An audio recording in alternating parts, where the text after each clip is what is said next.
Hola, muy buenas tardes a todos. Bienvenidos a este análisis de coyuntura sobre la situación de la realidad afroperuana y las experiencias que podemos tomar para nuestra América Latina desde la red de centros sociales de América Latina y el Caribe. Para realizar este análisis y esta reflexión, nos acompaña C. Everaldo Vicentelo García. Everaldo es afroperuano, educador comunitario popular, filósofo social, consejero psicológico, es director ejecutivo de la Escuela para el Desarrollo y asesor del programa Change the Game Academic de la región andina y miembro del Consejo de Educación Popular de América Latina y el Caribe del Comité Nacional del Perú del Foro Social Panamazónico. Es representante de la Red Latinoamericana de Educación para la Paz, Derechos Humanos y Convivencia Democrática, delegado colectivo nacional de educación comunitaria de la Red Latinoamericana de Planificación Pastoral Participativa.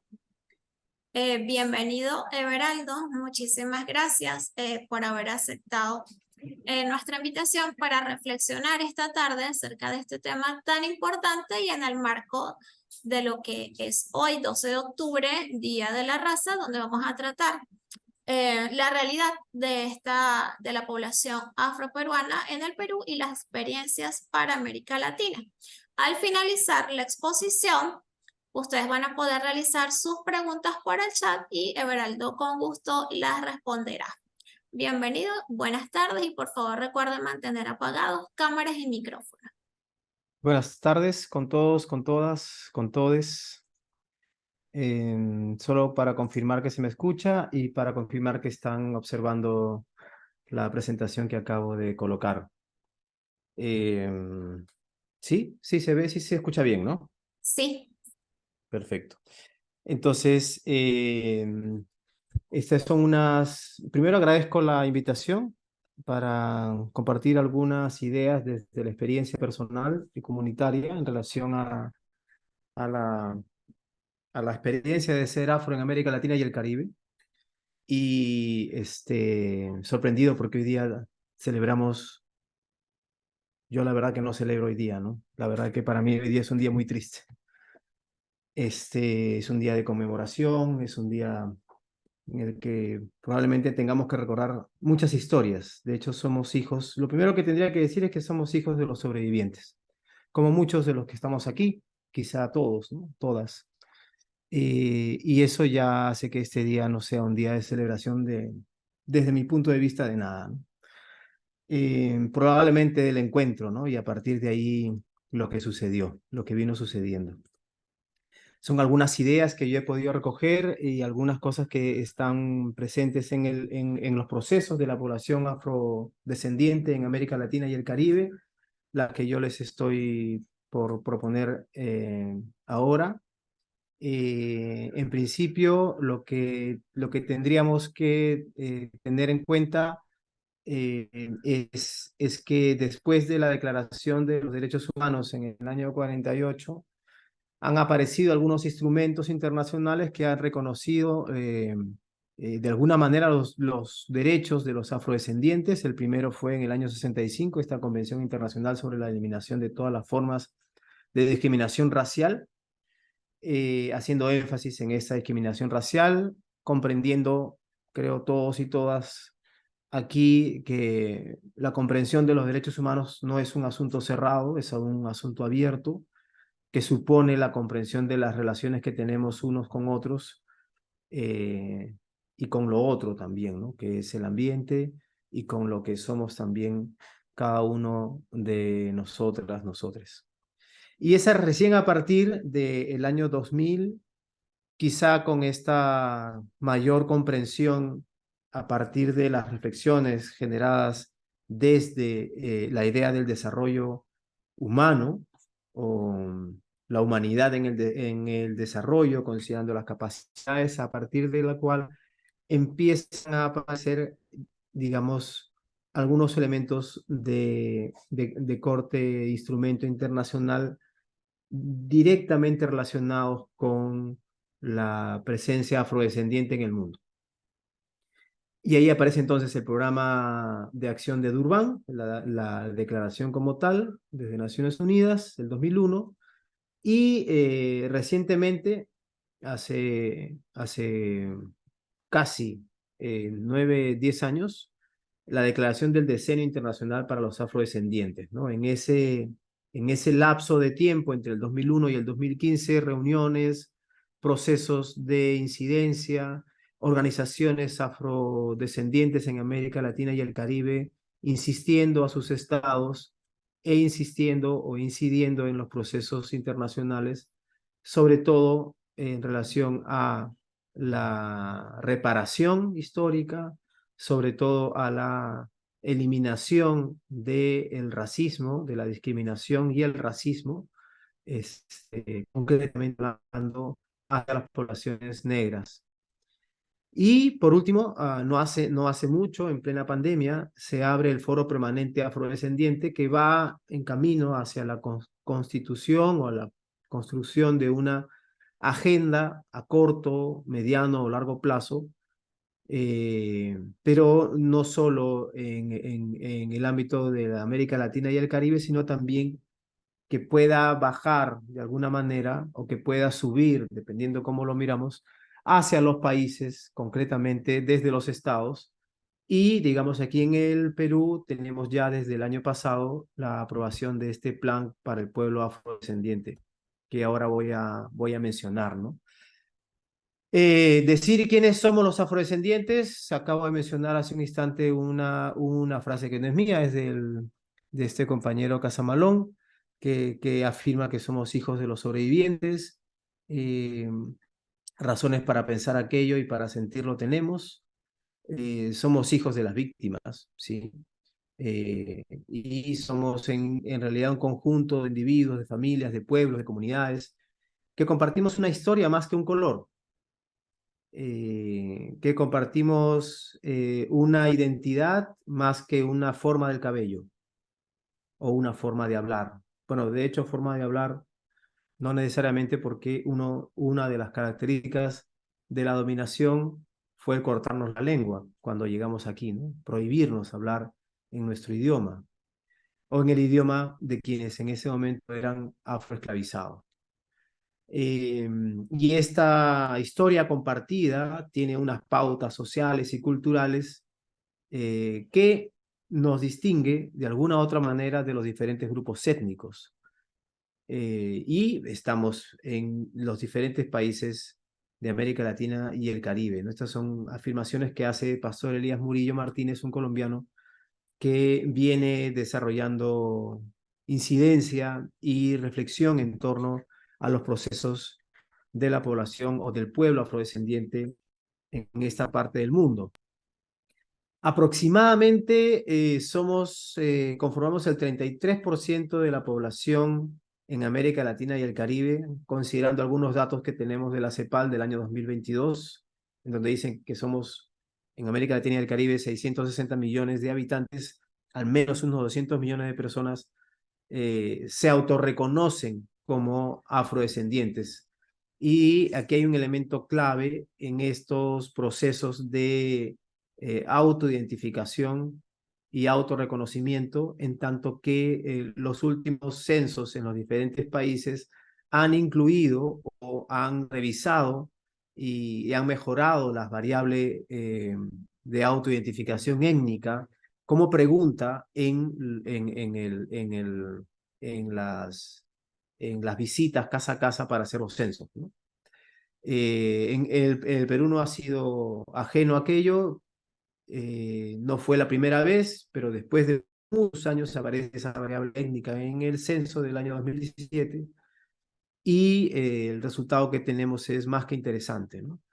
Y aquí hay que considerar que la autodefinición o la autoidentificación o el autorreconocimiento tiene que ver definitivamente con la historia, ¿no? Digamos, en el mejor de los casos tendría que ver con la historia que ha recibido, con la cultura con la cual se identifica, más que con el color de la piel, ¿no? Y en América Latina y el Caribe estamos así como considerando, sobre todo en Brasil, el mayor número del pueblo afrodescendiente, eh, Salvador de Bahía, si no me equivoco, es la ciudad, o en todo caso Bahía como tal, es el estado que tiene mayor cantidad de afrodescendientes en su población. Creo que son más del 80%, junto con Colombia en cuanto a densidad en esa gran región pacífica, donde está el Chocó, bueno, desde Buenaventura, ¿no? Y pasando por todo el Chocó son las poblaciones donde más afrodescendientes están habitando. Y es más que interesante además porque hay una población establecida de manera, digamos, continua por varios siglos, lo cual le da la categoría de ancestralidad en el territorio. Y es justamente por el territorio por el cual también padecen varias de las, este, de las agresiones que sufrimos, digamos, pero concretamente estas poblaciones en cada uno de estos países que acabo de mencionar, ¿no? Por olvido, por desigualdad, por continuidad de la dominación en el proceso histórico, ¿no? Eh, la autonegación es la herida más profunda que la esclavización dejó a los pueblos libres de América, y de aquí la importancia del autorreconocimiento y la autoidentificación con la inclusión de esta variable en el censo. El diseño internacional para los afrodescendientes del año 2015 lo que quiere es justamente trabajar tres ejes que tienen que ver con el reconocimiento, con la justicia y el desarrollo, lo cual supone la visibilidad estadística y los afrodescendientes como un pueblo, como sujeto colectivo frente al derecho internacional. Eso está en proceso. Supone el autorreconocimiento, la autoidentificación y el emergente trabajo colectivo que las organizaciones van desarrollando en cada uno de los países, y el impacto importantísimo en el nivel de reconocimiento de los estados en el marco legal, en el marco sobre todo de las políticas públicas.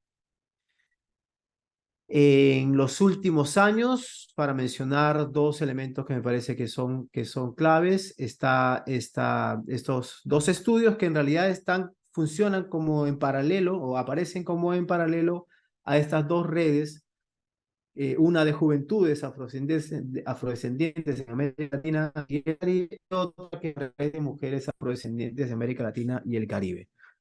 Cabe destacar que en América Latina y el Caribe el foro es el que está desarrollando esta experiencia de pensar colectivo, y hay que reconocer que aquí también las mujeres tienen una actoría, un protagonismo fundamental en estos procesos de reconocimiento, de reivindicación, de cuidado, y de sostenibilidad de la presencia de la cultura y el pueblo afro en América Latina y el Caribe, ¿no? Esta red de mujeres afrodescendientes es de larga data, ¿no? Digamos, hay mucho que aprender allí, ¿no? Y hay bibliografía que se ha ido generando a partir de la CEPAL o del UNFPA, ¿no? Las políticas públicas que se ven generadas en América Latina y el Caribe tienen que ver con justicia y desarrollo. La población de América Latina y el Caribe existen en favor de acciones, existen acciones en favor de la igualdad de oportunidades, pero hay aún una agenda pendiente, ¿no? Todavía no tenemos esta agenda, está, digamos, en pleno proceso de tejido, eh, aunque las realidades parecen comunes, hay diversidad en los diferentes territorios y hay diferentes niveles de desigualdad también, ¿no? Aún así, podemos hablar de que hay una agenda común pendiente a corto plazo, a mediano plazo, en donde necesitamos explicitar programas y proyectos desde el Estado y también desde la sociedad civil o los diferentes actores en los territorios que hagan énfasis en el reconocimiento de los derechos o de la consulta previa. Hay todo un tema en relación a los territorios que son habitados por el pueblo afro, eh, a la generación de políticas de acción afirmativa, la esencia del pueblo afro en el territorio. Lo que más se hace es promoción de la cultura y la identidad. Eh, Fundamental la lucha contra la discriminación racial. No basta con colocar carteles en algunos lugares, es necesario generar no solamente una política, sino un sistema que pueda reducir esta tara en nuestras relaciones políticas. Reparaciones históricas, hay inclusive una recomendación para que, y además hay una conversación inclusive para la posibilidad de que al finalizar el decenio afrodescendiente, la Iglesia Católica, concretamente el Papa, pueda sacar una encíclica o una carta o algo parecido que esté relacionado a la reparación histórica de la población afrodescendiente, ¿no?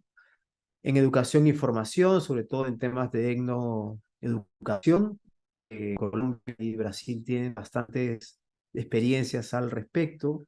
El reconocimiento de algunas políticas necesarias para el desarrollo económico y social del pueblo afro en sus territorios y el fortalecimiento de las organizaciones para la participación política y la acción ciudadana concreta, ¿no? En nuestro país, bueno, en mi país, en el Perú, tenemos la Política Nacional del Pueblo Peruano, lo voy a colocar como un ejemplo porque esto es reciente. Esto ha sido aprobado, si no me equivoco, en noviembre del año 2000, en octubre o noviembre del año 2022, el año pasado, y tiene estos 4 objetivos priorizados, ¿no? En principio, reducir la discriminación étnico-racial y el racismo hacia el pueblo afroperuano, mejorar las condiciones sociales para el desarrollo del pueblo afroperuano, mejorar las condiciones económicas e incrementar la autonomía de las mujeres afroperuanas en su diversidad, ¿no? Estos 4 objetivos priorizados dan lugar a diferentes programas y además se convierte en una política transversal o multisectorial, como también se le suele llamar, eh, y entonces estamos en el lugar en el que la población afroperuana, mientras más organizada esté, mejor puede desarrollar sus planes de incidencia o sus planes de intervención en el territorio, de tal manera que en alianza con el gobierno local, con el gobierno regional, generar estas políticas necesarias para alcanzar estos objetivos priorizados, ¿no? Eh, es un poco esa la labor en nuestro país. En el Perú, la población afroperuana llega al 3,6% de la población total y está ubicada principalmente en Lima, con un 26,6%, luego Piura, luego La Libertad hacia el norte, Lambayeque, Cajamarca, y luego hacia el sur, en Ica, el 4%, y al lado de Lima, el Callao, con 4,6%. En el Perú, dentro del Ministerio de Cultura, tenemos la Dirección de Políticas para la Población Afroperuana, la DAF, que depende directamente del Viceministerio de Interculturalidad, y tiene algunos ejes temáticos dentro de los cuales traigo aquí porque no necesariamente sucede igual en los diferentes países, pero suele ser que el Estado provoca y acompaña, anima los procesos de articulación de las diferentes organizaciones afroperuanas. En este caso, el Grupo de Trabajo del Pueblo Afroperuano, el GTPA, es una instancia, una mesa de trabajo, una instancia promovida y provocada por la Dirección de Políticas para la Población Afroperuana, y alberga un poquito más de 85 organizaciones afroperuanas que están en las diferentes regiones del país, inclusive aquellas en donde probablemente cualquiera de nosotros peruanos diría, peruanos o peruanas diría que no existen afroperuanos, ¿no? Pero hay organizaciones en Puerto Maldonado, y hay organizaciones inclusive en Iquitos o en Pucallpa, ¿no? Eso porque la población afroperuana ha ido migrando, pero también porque ha aparecido población afro migrante, sobre todo con la migración venezolana. Y esto es bien interesante porque, para poner otro ejemplo, en Argentina, donde se dice que ya no quedan afros, sí hay afroargentinos, y se han fortalecido las organizaciones y la representación a partir de la presencia venezolana, no solamente venezolana, también colombiana y también algunos peruanos afros que también están allí y están generando un impacto interesante en la sociedad argentina, relevando la presencia afro histórica, sobre todo, ¿no? Como parte de ese reconocimiento. Actualmente es un poco lo que quería dejar como experiencia. Yo estoy acompañando 8 organizaciones afroperuanas, 6 en Lambaréque, específicamente en y Pote, que es un centro poblado del distrito de Pixi, y Ensaña, que es territorio ancestral afroperuano, ¿no? Y también en Piura, en Yapatera, que también es un centro poblado que pertenece a Chulucanas como distrito, y ese también es un territorio ancestral afroperuano. Entonces, lo que nos interesa un poco es despertar, fortalecer, generar caminos de articulación entre las diferentes organizaciones, pero eso no ha sido posible sino a partir del fortalecimiento de las mismas. Lo más relevante que yo podría mencionar ahora, después de haber hecho un estudio breve sobre la participación, la presencia de estas organizaciones y cómo se han ido gestionando en los últimos años, decimos en principio que son organizaciones, muchas de ellas jóvenes, varias de ellas muy vinculadas con el tema del arte y la cultura, la conservación del arte y la cultura afro, sea como artesanos, sea como danzantes, sea como músicos, y la presencia de organizaciones o asociaciones de agricultores que se autoidentifican como afro, ¿no? Ahora es interesante porque no son las únicas organizaciones en esos territorios, hay otras organizaciones. Y la pregunta que se hacen ellos y ellas es, ¿por qué esta organización se autoidentifica como afro y esta no? Y entonces allí se genera esa pregunta de si es necesario ser afroperuano para poder participar en una red como tal. Entonces, depende mucho cuáles son las motivaciones y los derroteros que se tienen en las organizaciones, pero sobre todo lo que se destaca de la presencia de las organizaciones en estos territorios es que en principio tienen muy poca vinculación entre sí dentro del territorio y mucho menos vinculación con otras organizaciones o con otros espacios de articulación, sea distrital o sea provincial o sea regional o nacional. Sin embargo, sí tienen alianzas con algunas organizaciones directamente en el ámbito regional y en el ámbito nacional y también en el ámbito internacional. Hay una suerte de búsqueda de sostenibilidad de las organizaciones, pero cada quien va por su lado. Hay una explicación que ensayábamos el otro día en una conversación con un compañero, Marco Bazán, que creo que está aquí en la sala también, y decíamos, probablemente en el Perú hay una historia afro en el que la organización no ha sido como la fuente vital, ¿no? eh, la realidad quizá de algunas experiencias palenqueras que hubieron en el Perú, sabemos que todas fueron perseguidas y diezmadas en principio por los españoles y luego por los criollos, eh, digamos, no nos dejan una suerte como de camino histórico a partir del cual las organizaciones afroperuanas puedan gestionar una mejor articulación, ¿no? Eso mirando hacia atrás, ¿no? Pero mirando hacia el presente y hacia el futuro, a veces las organizaciones también, hay un tema también ideológico, ¿no? Desde dónde se está pensando. Lo que sí consideramos que es un vacío, no solamente de las organizaciones afroperuanas, pero en este caso específicamente de ellas, y por lo que yo he conversado con algunas experiencias en Colombia y en Brasil, hay todavía un camino por recorrer en esta mirada más integral del territorio, ¿no? Es decir, ¿cómo, cómo hacemos para que las organizaciones en el territorio no solo se sientan parte del territorio, sino se perciban a sí mismas como actores fundamentales en los procesos territoriales?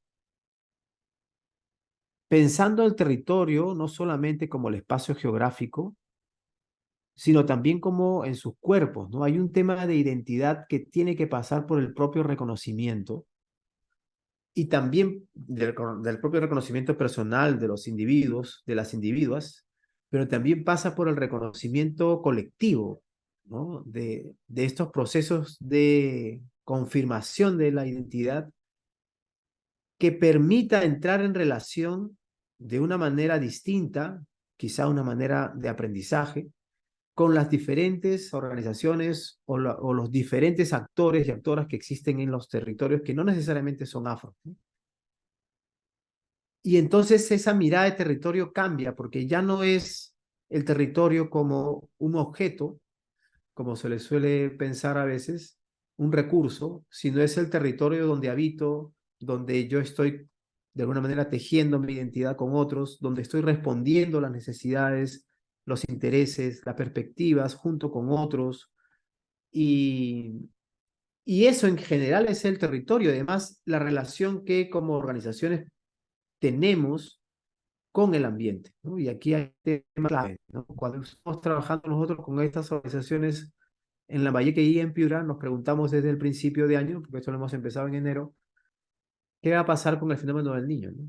Bueno, de hecho, de enero a abril, el fenómeno del niño hizo lo que quiso en estos territorios donde estamos trabajando. Y hace no más de una semana, hace algunos días, empezó la lluvia en el norte, de 4 horas, y ha dejado inundadas varias calles, tanto en Chiclayo como en Piura.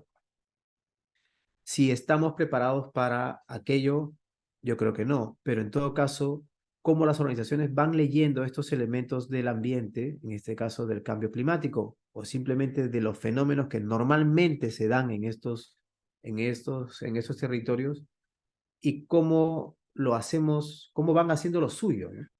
De tal manera que en perspectiva de mirada territorial puedan generar procesos de empoderamiento comunitario, de cuidado, de trabajo en red, ¿no? Bueno, esas son algunas ideas que quería yo traer, poner en la mesa, y nada, quedo atento a alguna pregunta. Gracias.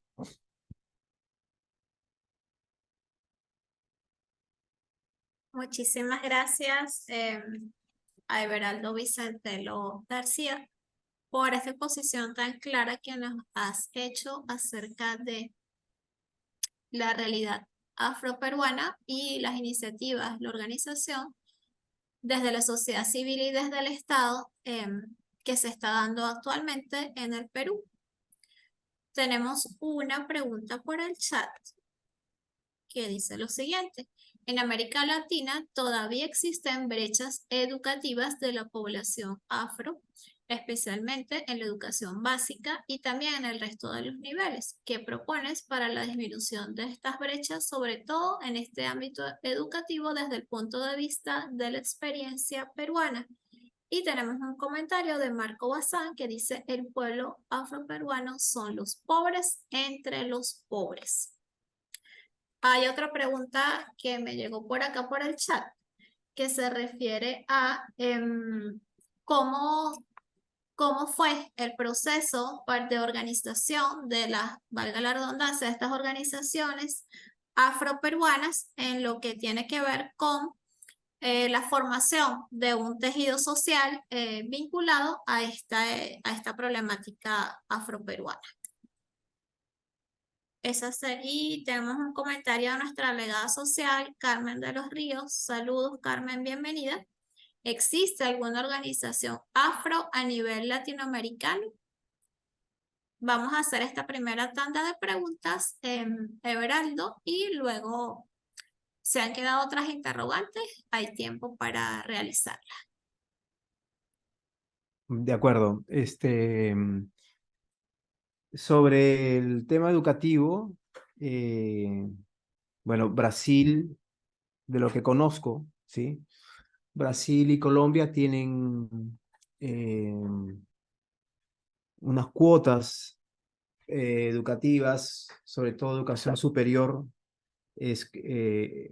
con alguna exclusividad para la población afro, y recientemente en el Perú, para educación superior, llámese específicamente universitaria, hay un programa que tiene ya buen tiempo, si no me equivoco, de tener unos 6 años, si no me equivoco, o más. Se llama Beca 18, y los estudiantes que han culminado la educación básica regular pueden acceder de acuerdo a algunas características propias del territorio en donde están. En el caso de los afrodescendientes, afroperuanos en este caso, tienen que comprobar sobre todo que pertenecen a un territorio afrodescendiente, y eso pasa necesariamente por la afirmación o la presentación de una organización. Y eso es bien interesante porque se presentan 80 candidatos, candidatas jóvenes creo que son 30 becas al año, si no me equivoco, ¿no? Es poco aún, todavía está en proceso, tiene recién un año esta aplicación de este programa dedicado a la población afrodescendiente. Eso es para responder a la pregunta si tienen oportunidades, si la población joven afro tiene oportunidades en el Perú. Si es así, podríamos decir que sí, pero es sumamente escasa, ¿no? Es muy poco. Sobre todo porque venimos de prácticas educativas sesgadas y racializadas, de mucha discriminación, de descontrol, de permisividad y de, ¿cómo decirlo? Sí, naturalización o normalización de la discriminación racial o del racismo en las escuelas, ¿no?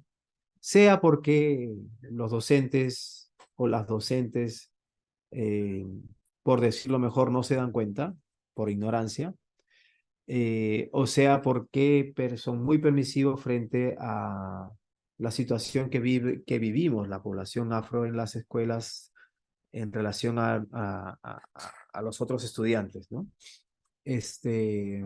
Que es un poco lo que se comenta en la calle, lo que se dice muchas veces en el barrio, de muy mala onda, y lo que a veces hemos ido permitiendo también en los medios de comunicación, ¿no?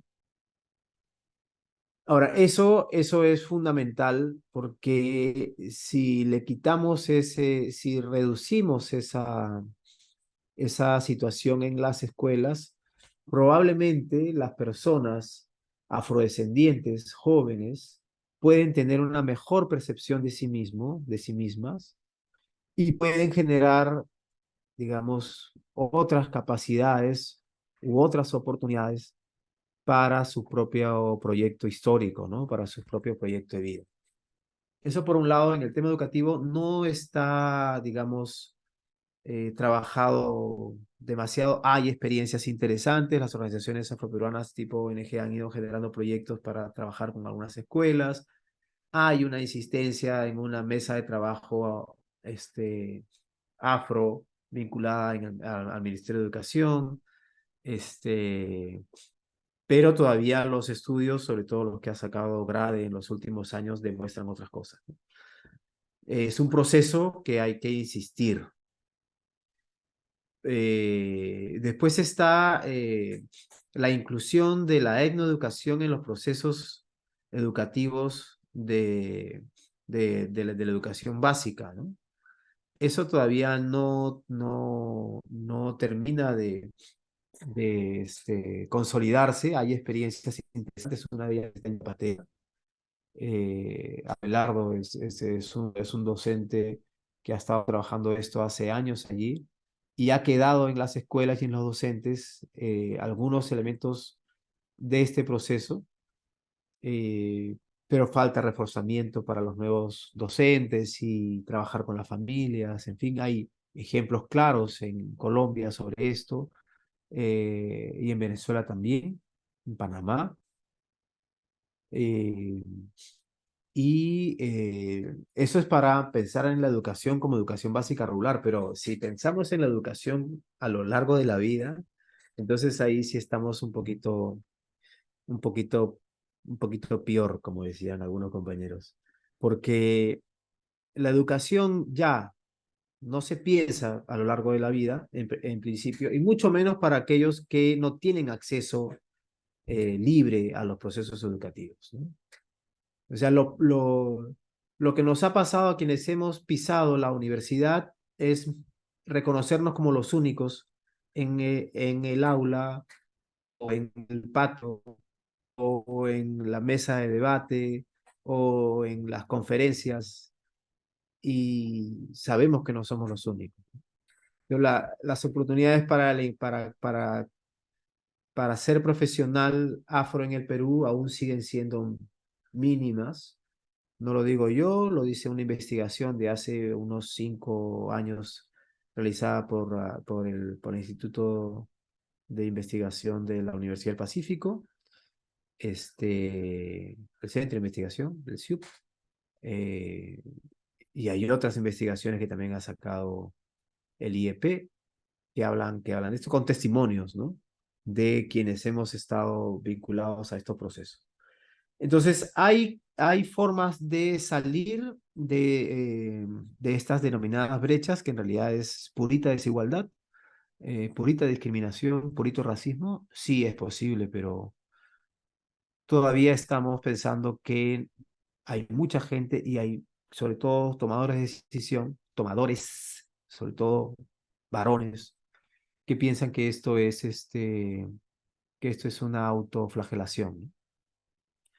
Y hay que estar muy atentos con el tema de la eh, normalización de lo que suele suceder, ¿no? Eh, sí, pues eso pasa, ¿no? El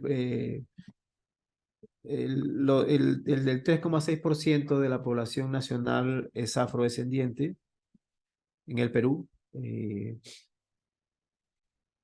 Podríamos decir que el 80% está en una situación de pobreza, sin ningún problema, ¿sí? Y pensando en la pobreza económica, solamente, ¿no? Porque si ya empezamos con los rollos de lo multidimensional, y ahí sí podemos entrar en trompo. Eh, sí, yo también creo que el pueblo afroperuano, en realidad el pueblo afro en América Latina y el Caribe, no solamente son pobres entre los pobres, sino que además son, como dicen los compañeros brasileños y brasileñas, exterminados, ¿no? Es mejor ni siquiera verlos, ¿no? Entonces hay que eliminarlos, hay que negarles cualquier posibilidad de tener posesión de tierra, hay que negarles cualquier posibilidad de acceso a la educación, hay que negarles cualquier posibilidad de acceso o posibilidades para poder negociar, en fin. Dirán algunos que soy exagerado, pero ejemplos hay varios, ¿no? ¿Existe alguna organización afro a nivel latinoamericano? He mencionado una, que es de mujeres, que además tiene buen tiempo. Y existe un espacio de coordinación, de diálogo y de articulación, que es el foro.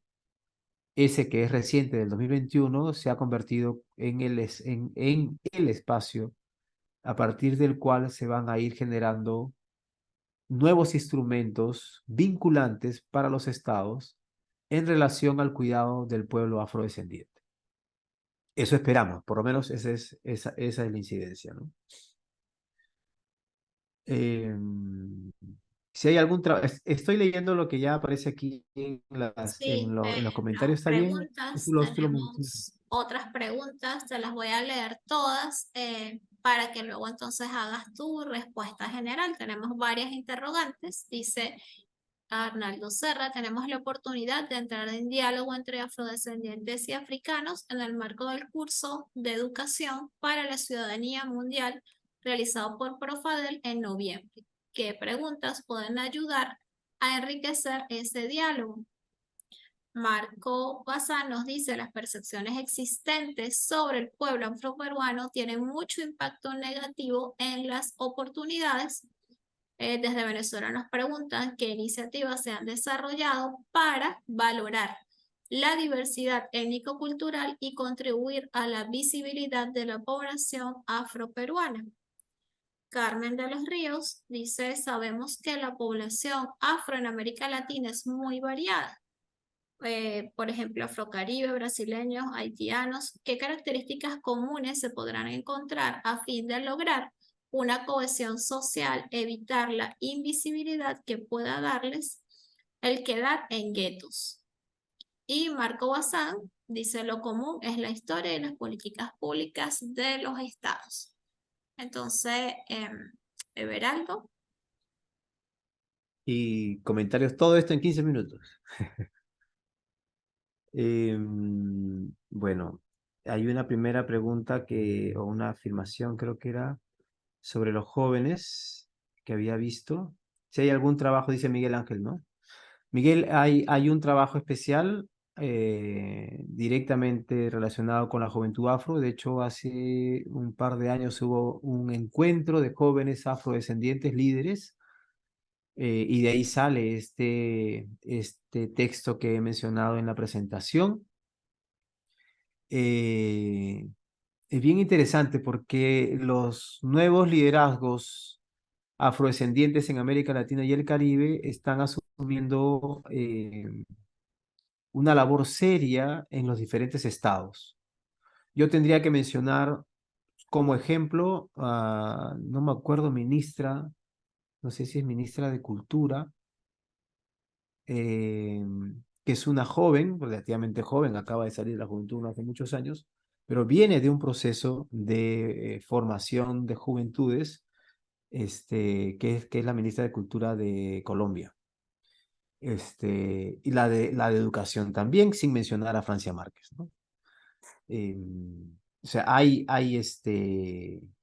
procesos de fortalecimiento del liderazgo hacia las juventudes afro, sí.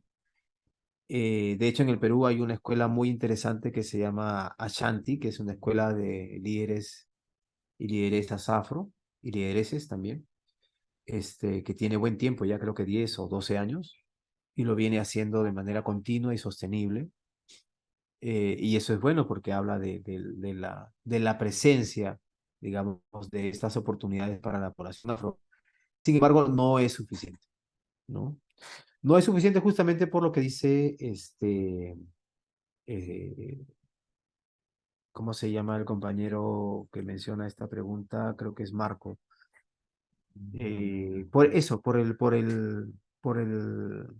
las percepciones que se tienen sobre el pueblo afroperuano, ¿no? Eh, o sea, se ha generado esta idea de que esta población, de que nosotros y nosotras, población afro o pueblo afro, no es lo mismo decir población que pueblo, ¿no? Es mejor decir pueblo. Eh, pues tenemos ciertas características, ¿no? Entonces estamos hechos para eso. Por decir lo más bonito, ¿no? Para no decir lo feo que se dice en la calle, en el barrio, en la televisión, ¿no? Eh, y además el poco reconocimiento que hay del pensamiento afroperuano o afrodescendiente en América Latina y el Caribe. Existen, Carmen, también me estoy recordando, porque esto tiene que ver con lo que acaba de mencionar, existen grupos de trabajo sobre pueblo afrodescendiente en América Latina y el Caribe, en Flaxo y en Claxo también, eh, y en otras redes que están vinculadas a los procesos de nueva interpretación de la historia en esta parte del mundo, ¿no? Eh, Me quedo con este elemento de la transmisión transgeneracional que menciona Miguel Ángel, porque aquí sí tenemos una debilidad aún que no es solamente nuestra, del pueblo afro, sino es una debilidad en general de las organizaciones. El trabajo que estamos haciendo ahora en Yapatera, Capote y Saña tiene que ver justamente con esta vinculación entre una generación y otra, porque las nuevas generaciones tienen herramientas que ayudan a responder a las preguntas que tienen las generaciones anteriores para lo que están haciendo, ¿no? Entonces, bien interesante cómo es que se van encontrando en el proceso. Bueno, hay que hacerlos encontrar, que eso es otra historia, ¿no? Ese es un esfuerzo. Y hay que hacerlos encontrar en la medida en que pueden generar esto que va mencionando también aquí Carmen de los Ríos, ¿no? Sobre la necesidad de una cohesión social, ¿no? A ver, como peruano y como latinoamericano tendría que decir que la cohesión social es una búsqueda constante. En mi país tendría que decir que es una cosa que hemos ido eh, sistemáticamente eliminando de nuestro lenguaje por la situación de crisis en la cual nos encontramos las organizaciones sociales, todas, ni una sola se salva, porque tenemos responsabilidad de lo que está pasando en nuestro país, ¿no? Ya eso pone en tela de juicio qué cosa es la cohesión social, ¿no? Y transponerla hacia la gestión de una red o de una identidad afro, digamos, sí es difícil. Sin embargo, hay una historia común. Y la historia común no es el pasado. La historia común es el presente. Al pueblo afro nos exterminan y nos racializan todavía. Esa sola historia hace que cuando se generan los encuentros entre afrodescendientes, nos podamos mirar a la cara y reconocer en una misma búsqueda. Acabo de tener la visita de una compañera afro de Salvador de Bahía y en los diálogos y en el encuentro que ella tiene con la población en Yapatera, en Capote y en Saña, es un reconocimiento de historias comunes. Y no solo del pasado, cuando me refiero al pasado, me refiero a esa historia de esclavitud, sino me refiero al presente, ¿no? Tenemos elementos comunes, ¿sí? Y probablemente somos el único pueblo en América Latina y el Caribe que pasa exactamente lo mismo en cualquier lugar en donde esté pisando territorio. Me va a pasar a mí si yo voy a Argentina, me va a pasar a mí si yo voy a Colombia, me va a pasar a mí. Digo me va a pasar porque en realidad me ha pasado. Y me ha pasado en Brasil, y me ha pasado en Sao Paulo, me ha pasado en Porto Alegre, me ha pasado en Santiago, me ha pasado, y sí, y puedo seguir diciendo los lugares en donde alguna vez he pisado y me ha pasado. Y me ha pasado lo mismo que me pasa aquí. Ese solo acontecimiento funda el pueblo. No es un pasado histórico, ancestral, porque seguimos padeciendo esto que llamamos desigualdades, pero sobre todo seguimos padeciendo del no reconocimiento y la experiencia de la no persona constantemente. Para, para, para muchos actores en nuestros territorios, nosotros no tenemos, no podemos, no valemos, no sabemos, no somos. Ese ninguneo todavía existe y eso es fatal, ¿no? Pero a partir de esa situación histórica actual, que probablemente se va a seguir repitiendo en el futuro, es justamente la piedra angular para la resiliencia y para la resiliencia colectiva. Y la exigencia de nuevas políticas, ¿no? Allí es donde estamos trabajando en el foro, ¿no? A partir de la posibilidad de una agenda común, que luego pueda decantar en una agenda Estado. Como digo, en nuestro país ya tenemos una agenda, ¿no? que es esta política nacional del pueblo afro, ¿no? De la cual he mencionado los 4 objetivos. Está eso en la web. Pueden ustedes pasar revista, ¿no? ¿Qué iniciativas se han desarrollado para valorar la diversidad étnico-cultural y contribuir a la visibilidad de la población afroperuana? Eh, pues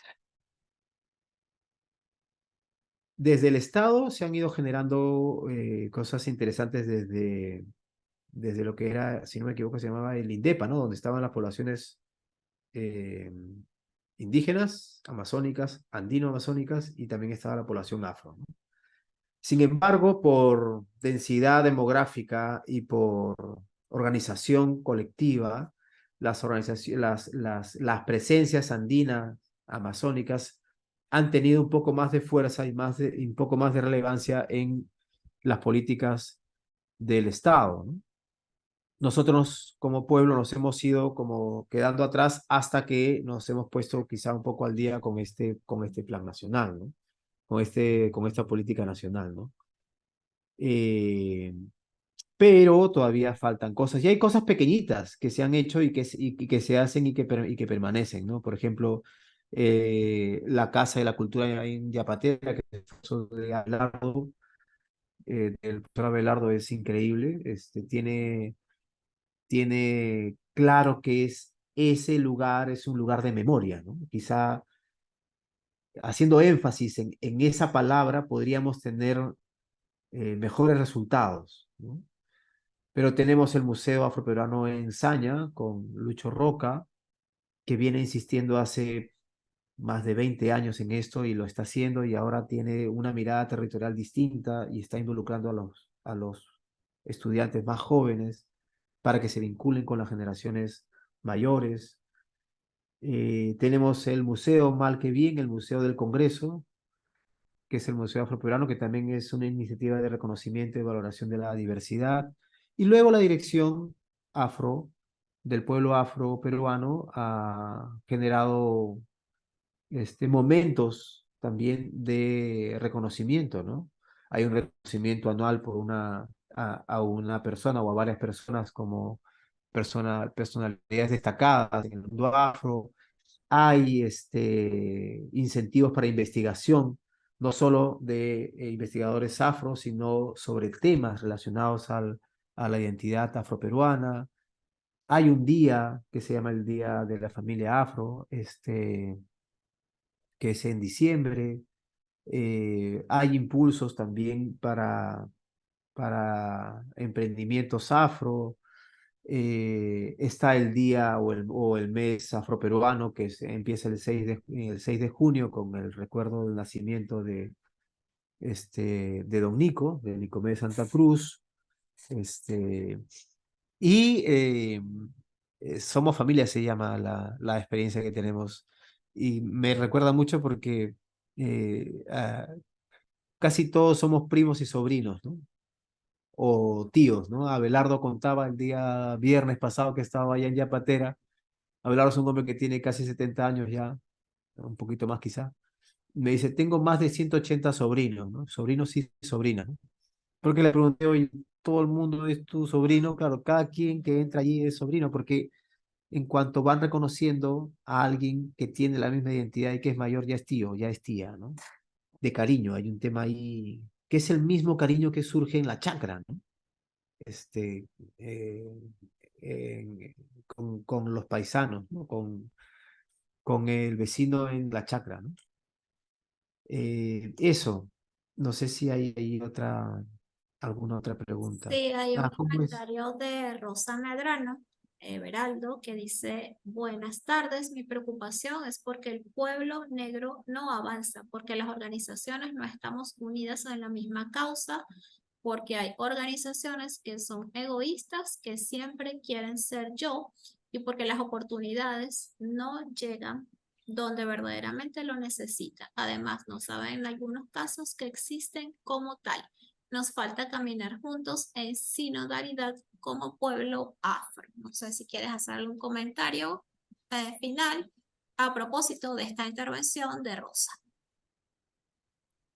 Yo voy a tomar la intervención de Rosa Medrano para responder a lo que Arnaldo Serna también ha colocado ahí como pregunta, ¿no? O sea, sí sería interesante explorar porque Arnaldo dice que hay un curso que de hecho va a ser un encuentro entre el sur global de América Latina y el Caribe y el sur global del África, concretamente en algunos países, me imagino, por la red Profael, que está presente en Togo, Madagascar, Mali, Marruecos. Este, sí, pues, ¿no? ¿Qué significa? Yo le hice una pregunta alguna vez a uno de estos compañeros de Profadel, pero ¿qué significa para la africanidad hoy eh, el movimiento o la afrodescendencia o, o la diáspora afrodescendiente en América Latina y el Caribe? ¿Y qué significa no solo en términos, eh, voy a decir una mala palabra ya, en términos ontológicos, ¿sí? O sea, o identitarios, de reconocimiento de quiénes somos, sino también qué significa en relación, otra palabra malcriada, epistemológica, en relación a estos elementos epistemológicos de pensamiento, de generación del pensamiento, de generación del conocimiento a partir de nuestras experiencias. ¿Qué significa en el sentido del sentipensar hoy estos encuentros que vienen desde la ancestralidad, ¿no? Eh, cómo lo percibimos unos y otros y cuáles son los puntos de encuentro?